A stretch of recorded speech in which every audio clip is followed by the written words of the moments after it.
अगर आप उस जगह पर नहीं हैं जहां आप पहुंचना चाहते हैं तो हार मत मानिए। इसकी बजाय खुद पर फिर से काम करिए, खुद को खोजिए, अपनी आदतें बदलिए, क्योंकि लक्ष्य तक पहुंचने के लिए कदम आपको ही बढ़ाना होगा। सुप्रभात, मैं दीक्षा कोहली। आइए शुरुआत करते हैं मुख्य गतिविधियों के साथ। प्रधानमंत्री मोदी आज पीएम सूर्य घर योजना के लाभार्थियों से करेंगे संवाद। अहमदाबाद मेट्रो के दूसरे चरण का उद्घाटन, महात्मा मंदिर में चौथे वैश्विक नवीकरणीय ऊर्जा निवेशक सम्मेलन और एक्सपो समेत 8,000 करोड़ रुपए की विकास परियोजनाओं का करेंगे शिलान्यास। झारखंड को वंदे भारत एक्सप्रेस की मिली सौगात। प्रधानमंत्री मोदी ने टाटानगर में 6 वंदे भारत ट्रेनों को वर्चुअली दिखाई हरी झंडी। 660 करोड़ रुपए की रेलवे परियोजनाओं का किया उद्घाटन। उपराष्ट्रपति जगदीप धनखड़ ने मुंबई में 434 औद्योगिक प्रशिक्षण संस्थानों में संविधान मंदिरों का किया उद्घाटन। संविधान को बताया लोकतंत्र की आत्मा। उपराष्ट्रपति जगदीप धनखड़ ने नागपुर में डिजिटल टावर का किया उद्घाटन। भारत को डिजिटलाइजेशन में वैश्विक रोल मॉडल बताते हुए युवाओं को तकनीकी अवसरों की खोजने की अपील।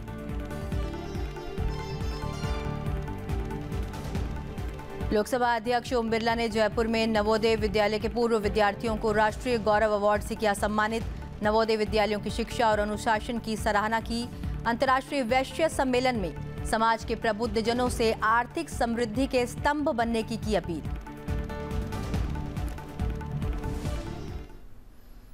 प्रधानमंत्री मोदी आज पीएम सूर्य घर योजना के लाभार्थियों से संवाद करेंगे। अहमदाबाद मेट्रो के दूसरे चरण का उद्घाटन और साथ ही महात्मा मंदिर के चौथे वैश्विक नवीकरणीय ऊर्जा निवेशक सम्मेलन समेत 8,000 करोड़ रुपए की विकास परियोजनाओं का भी शिलान्यास करेंगे।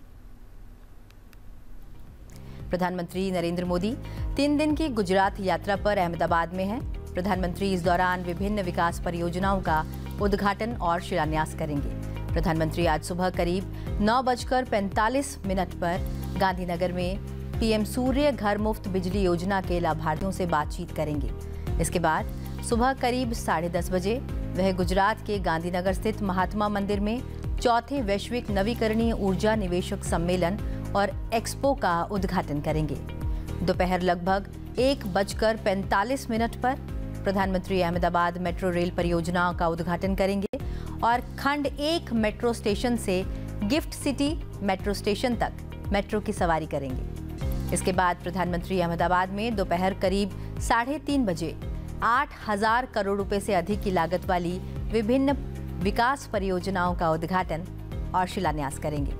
इस दौरान प्रधानमंत्री समाख्याली गांधीगाम और गांधीगाम आदिपुर रेलवे लाइनों को चौगुना करने, एएमसी अहमदाबाद में प्रतिष्ठित सड़कों का विकास और बकरोल, हाथीजन, रामौल और पंजरपोल जंक्शन पर पुलों का निर्माण सहित कई प्रमुख परियोजनाओं की आधारशिला भी रखेंगे। प्रधानमंत्री नरेंद्र मोदी ने झारखंड के टाटानगर में कनेक्टिविटी और विकास को बढ़ावा देने के लिए 6 वंदे भारत ट्रेनों को भी हरी झंडी दिखाई है। इसके साथ ही पीएम ने 660 करोड़ से अधिक की लागत की विभिन्न रेलवे परियोजनाओं का वीडियो कॉन्फ्रेंसिंग के जरिए उद्घाटन भी किया है। प्रधानमंत्री नरेंद्र मोदी ने रविवार को वीडियो कॉन्फ्रेंसिंग के जरिए झारखंड के टाटानगर में 660 करोड़ रुपए से अधिक की विभिन्न रेलवे परियोजनाओं का शिलान्यास और उद्घाटन किया। परियोजनाओं में देवघर जिले में मधुपुर बाईपास लाइन और झारखंड के हजारीबाग जिले में हजारीबाग टाउन कोचिंग डिपो का शिलान्यास शामिल है। प्रधानमंत्री ने कुरकुरा कनाउरान दोहरीकरण परियोजना को भी समर्पित किया, जो Bondamunda Ranchi single line section और रांची मुरी और चंद्रपुरा स्टेशनों के माध्यम से राउरकेला गोमोह मार्ग का हिस्सा है। यह परियोजना माल और यात्री यातायात की आवाजाही में उल्लेखनीय वृद्धि करेगी।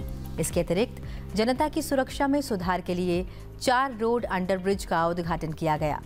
पीएम मोदी ने सहायता की पहली किस्त जारी करते हुए झारखंड के 32,000 प्रधानमंत्री आवास योजना ग्रामीण लाभार्थियों को स्वीकृति पत्र वितरित किए। उन्होंने 46,000 लाभार्थियों के गृह प्रवेश समारोह में भी भाग लिया।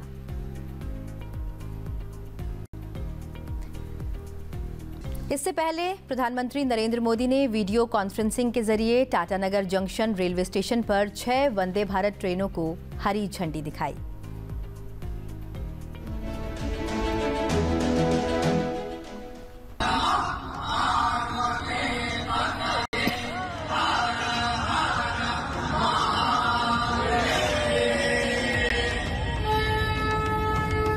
प्रधानमंत्री श्री नरेंद्र मोदी जी के दूरदर्शी नेतृत्व में भारत सरकार धरती आबा भगवान बिरसा मुंडा की पावन भूमि झारखंड राज्य और झारखंड वासियों के विकास के लिए समर्पित है। पिछले 10 वर्षों में झारखंड में कनेक्टिविटी विस्तार व रेल इंफ्रास्ट्रक्चर के विकास के लिए भारत सरकार ने अभूतपूर्व निवेश किया है और इस साल रेल विकास के लिए राज्य को रिकॉर्ड 7,300 करोड़ रुपए आवंटित किए गए हैं। रेल विकास के इसी क्रम में प्रधानमंत्री जी आज झारखंड के लोगों को दे रहे हैं 650 करोड़ रुपए से अधिक की रेल परियोजनाओं की सौगात। साथ ही झारखंड समेत विभिन्न प्रदेशों को 6 नई वंदे भारत एक्सप्रेस ट्रेनों का उपहार। वंदे भारत आधुनिक होती भारतीय रेलवे का नया चेहरा है। आज हर शहर में, हर रूट पर वंदे भारत की मांग है। प्रधानमंत्री जी द्वारा आज जिन नई वंदे भारत एक्सप्रेस ट्रेनों का शुभारंभ किया जा रहा है, उनमें बाबा बैजनाथ धाम देवघर को बाबा विश्वनाथ धाम वाराणसी से, टाटानगर को पटना से, टाटानगर को ओडिशा के ब्रह्मपुर से जोड़ने वाली ट्रेनें शामिल हैं। साथ ही आज भागलपुर हावड़ा, गया हावड़ा, राउरकेला टाटानगर हावड़ा नई वंदे भारत ट्रेनों को भी हरी झंडी दिखाई जा रही है। विश्व स्तरीय सुविधाओं से लैस इन ट्रेनों के संचालन से देशवासियों को तेज और कंफर्टेबल यात्रा का विकल्प मिलेगा। साथ ही विभिन्न राज्यों की आर्थिक प्रगति का मार्ग प्रशस्त होगा और पर्यटन को भी मिलेगा बढ़ावा। झारखंड में रेल नेटवर्क के विस्तार के क्रम में प्रधानमंत्री जी द्वारा आज किया जा रहा है कुरकुरा कनरोवा रेल लाइन दोहरीकरण परियोजना और 4 रेल अंडरपास का राष्ट्र को समर्पण एवं मधुपुर बाईपास लाइन और हजारीबाग टाउन कोचिंग डिपो का शिलान्यास। झारखंड समेत संपूर्ण देश को दी जा रही इन सौगातों से न केवल आर्थिक प्रगति को बल मिलेगा, बल्कि विकसित भारत के संकल्प को भी मिलेगी नई मजबूती। अतीत को याद करते हुए प्रधानमंत्री नरेंद्र मोदी ने याद दिलाया कि आधुनिक विकास एक समय कुछ राज्यों और शहरों तक ही सीमित था, जबकि झारखंड जैसे क्षेत्र पीछे छूट गए थे। उन्होंने इस बात पर जोर दिया कि सबका साथ सबका विकास के मंत्र ने देश की प्राथमिकताओं को बदल दिया है, जिसमें गरीबों, आदिवासियों, दलितों, वंचितों, महिलाओं, युवाओं और किसानों पर ध्यान केंद्रित किया गया है। वादे करना और उन्हें पूरा करना ये केवल बीजेपी ही करती है। एक और हमारी सरकार है, हमने चुनाव में गरीबों को 3 करोड़ और पक्के मकान देने का वादा किया था। पिछले महीने इस सरकार ने इसको मंजूरी भी दे दी है। हमने 70 साल से अधिक उम्र के हर बुजुर्ग को मुफ्त इलाज की गारंटी दी थी। कुछ ही दिन पहले सरकार ने उस फैसले पर भी मोहर लगा दी है। हम हर घर तक जल पहुंचा रहे हैं। हम लगातार छोटे किसानों को पीएम किसान सम्मान निधि दे रहे हैं। लेकिन भाइयों बहनों, आपको याद होगा ढेर सारी घोषणाएं कांग्रेस पार्टी ने भी की थी।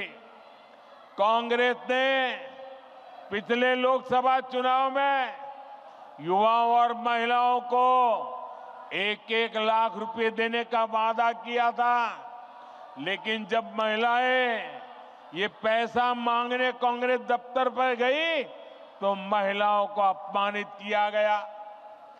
जहां जहां कांग्रेस की सरकारें हैं, वहां वहां ऐसे झूठ की दुकान, ऐसे ही झूठ की दुकान खोली जा रही है। साथियों, जेएमएम वाले भी जब जब कुछ देने की बात करें तो सावधान हो जाइए, क्योंकि जेएमएम को भी ये ट्रेनिंग कांग्रेस से ही मिली है। जब भी ये कुछ देने की बात करेंगे तो आपकी जेब पर डाका डालेंगे। मैया सम्मान योजना के नाम पर महिलाओं से 300-300 रुपए मांगे जा रहे हैं। अबुआ आवास के नाम पर 25,000 रुपए तक की वसूली हो रही है।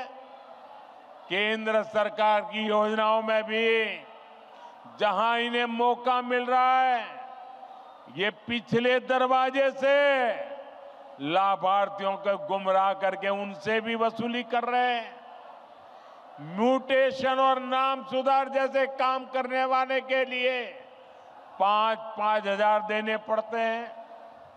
मैं आपसे पूछता हूं, जनता को लूटना ही जिनका पेशा हो, वो आपको कभी भी कुछ देंगे क्या?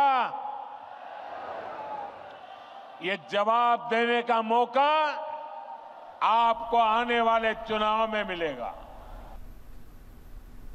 उपराष्ट्रपति जगदीप धनखड़ ने मुंबई के एल्फिंस्टन तकनीकी हाई स्कूल और जूनियर कॉलेज में एक कार्यक्रम में राज्य के 434 औद्योगिक प्रशिक्षण संस्थानों में संविधान मंदिरों का उद्घाटन किया। इस अवसर पर उन्होंने कहा कि संविधान लोकतंत्र की आत्मा है और संसद इसका संरक्षक है। उन्होंने कहा कि संविधान पढ़ने, समझने और सम्मान करने के लिए है, न कि दिखावा करने के लिए। उपराष्ट्रपति ने अपील की कि राज्य के सभी अंगों को लोकतांत्रिक मूल्यों और संवैधानिक आदर्शों को विकसित करने के लिए मिलकर और एकजुट होकर काम करने की जरूरत है। उन्होंने इस बात पर प्रसन्नता व्यक्त की कि इसका उद्घाटन अंतर्राष्ट्रीय लोकतंत्र दिवस पर और एक ऐसे संस्थान में किया गया जहां हमारे संविधान निर्माता डॉक्टर बाबा साहेब आम्बेडकर ने शिक्षा प्राप्त की थी। उन्होंने कहा कि केंद्र सरकार ने संविधान के सम्मान में और भविष्य की पीढ़ियों के लिए 2015 से प्रतिवर्ष 26 नवंबर को संविधान दिवस मनाने की शुरुआत की थी। उन्होंने कहा कि 25 जून को संविधान हत्या दिवस घोषित करना महत्वपूर्ण है। Friends, all organs of state, judiciary, legislature, executive, उनका एक ही उद्देश्य है, संविधान की मूल भावना सफल हो, आम आदमी को सब अधिकार मिले, भारत फले और फूले। They need to work in tandem and togetherness to nurture and blossom democratic values and further constitutional ideals. An institution is well served when it is conscious of subtle limitations. Some limitations are obvious, some limitations are very fine. They are subtle. This enhances sublimity and efficacy of our organs of the state. Let these sacred platforms, judiciary, legislature and executive, not trigger points of political inflammatory debate or narrative that is detrimental to the established institutions that serve the nation well in challenging and daunting environment. Our institutions, all kinds of institutions, the Election Commission, the investigating agencies, they perform duty under trying situations. And observation can de-escalate them. It can set a political debate afloat. It can trigger a narrative. We have to be extremely conscious about our institutions. They are robust. They are working independently. There are checks and balances. They work under rule of law. In that situation, if we work in a manner to just generate some sensation, to become focal point or trigger point or epicenter of a political debate or a narrative, that I would appeal to the concern is wholly avoidable. चिंता का विषय है, चिंतन का विषय है, मंथन का विषय है। वही मानसिकता जो एंटी रिजर्वेशन की थी, आज के दिन संविधान पद पर बैठा हुआ व्यक्ति विदेश में कहता है रिजर्वेशन खत्म होना चाहिए। Look at the baton of prejudice against reservation has been handed over, keeping in mind my constitutional position. Let me assure you, reservation is conscience of constitution. Reservation is in our constitution with positivity, with great meaning, to bring about social equality, to cut into iniquities. उपराष्ट्रपति जगदीप धनखड़ ने विद्यार्थियों से सिर्फ सरकारी नौकरी ही नहीं बल्कि प्रौद्योगिकी के क्षेत्र में भी अवसर तलाशने का आह्वान किया है। उन्होंने कहा कि डिजिटल टावर जैसी बुनियादी संरचनाएं इस प्रकार के अवसरों का प्रवेश द्वार है।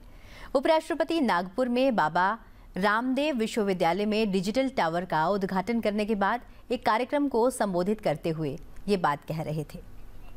इस मौके पर छात्रों को मार्गदर्शन करते हुए उपराष्ट्रपति धनखड़ ने कहा कि डिजिटलाइजेशन में भारत दुनिया के लिए रोल मॉडल है। किसानों के खातों में सीधा पैसा जमा होना इसका उत्तम उदाहरण है। आज भारत की अर्थव्यवस्था को देखकर दुनिया के लोग दंग रह गए हैं। दुनिया में भारत की पहचान बदल चुकी है। भारत आज आशा और संभावना का देश माना जा रहा है। AI, मशीन लर्निंग, डिजिटल ऐसे विभिन्न क्षेत्रों में भारत के युवाओं को रोजगार के कई अवसर उपलब्ध हैं। What do our youth need? Our youth are brilliant. They are stakeholders in democracy more than anybody else. They will have to take India to a developed nation in 2047.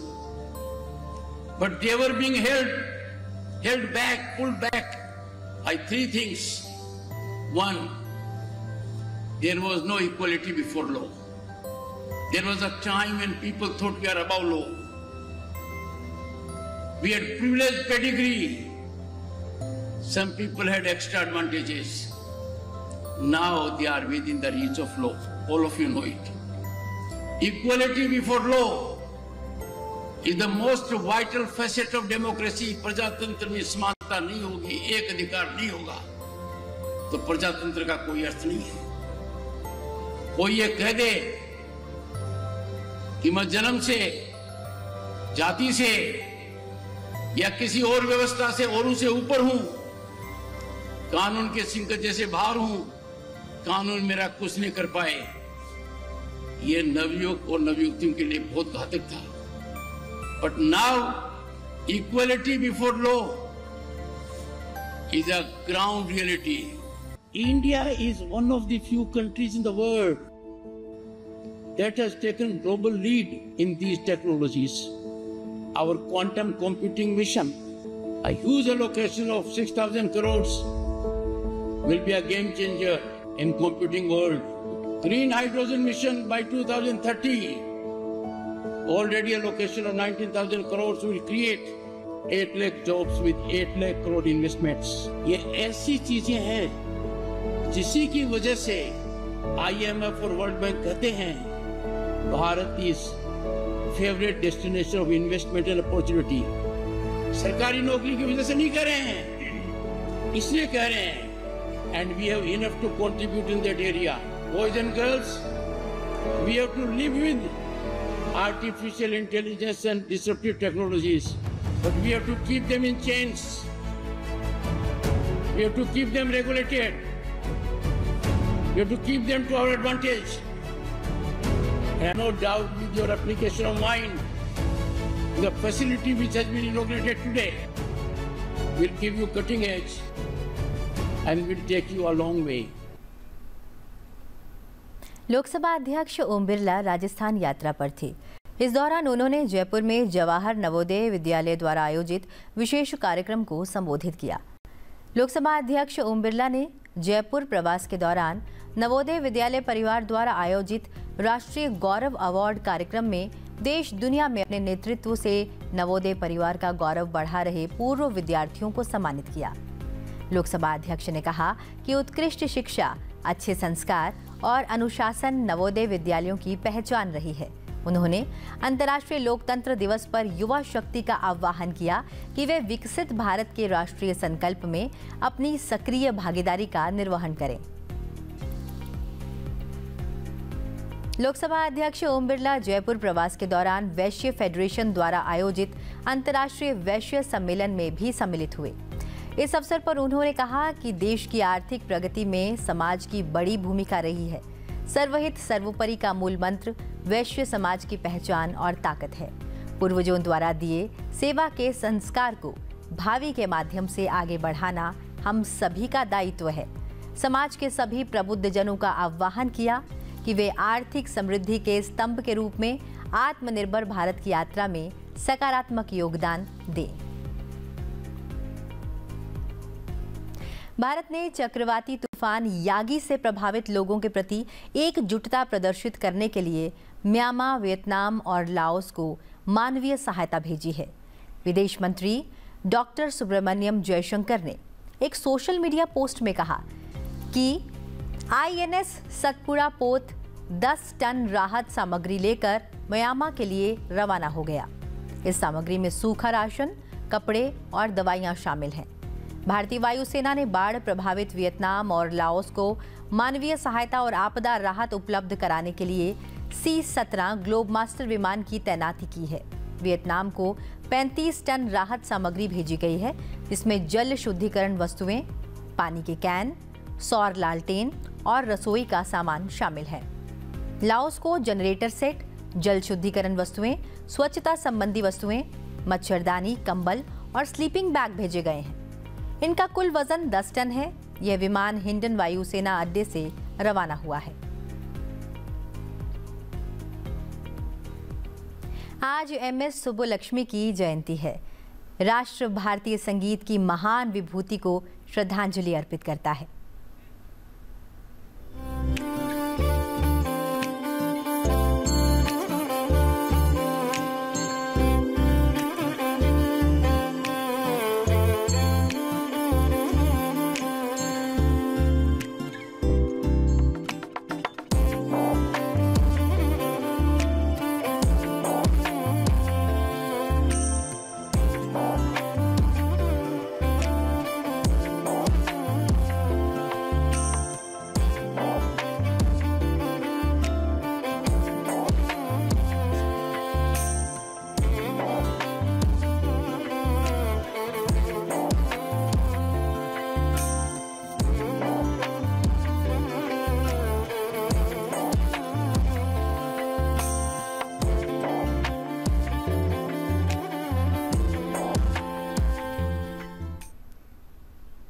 हम सबने ये ठाना है, वोट करने जाना है। जम्मू और कश्मीर में मतदाता मतदान के लिए तो तैयार हैं ही, साथ ही उत्साह से भरे हुए हैं। ऐसे यही एक वीडियो उधमपुर जिले से आया है, जहां लोगों में जीवंत लोकतांत्रिक की भावना देखने को मिल रही है, जहां उत्साह अपने चरम पर है। चलते चलते आपको भी दिखाते हैं ये वीडियो। फिलहाल मुझे दीजिए इजाजत और आप देखते रहिए सनसेट टीवी। नमस्कार। जम्मू कश्मीर विच इत्रा चरण दे विच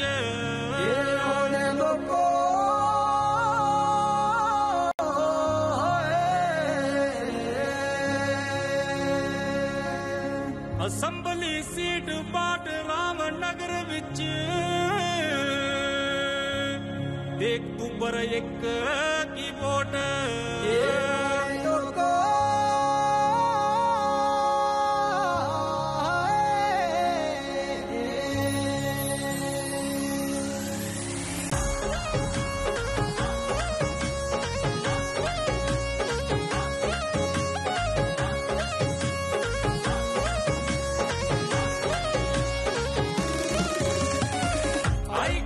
खुशियां दा वेला लोकतंत्र दा लगिया मेला।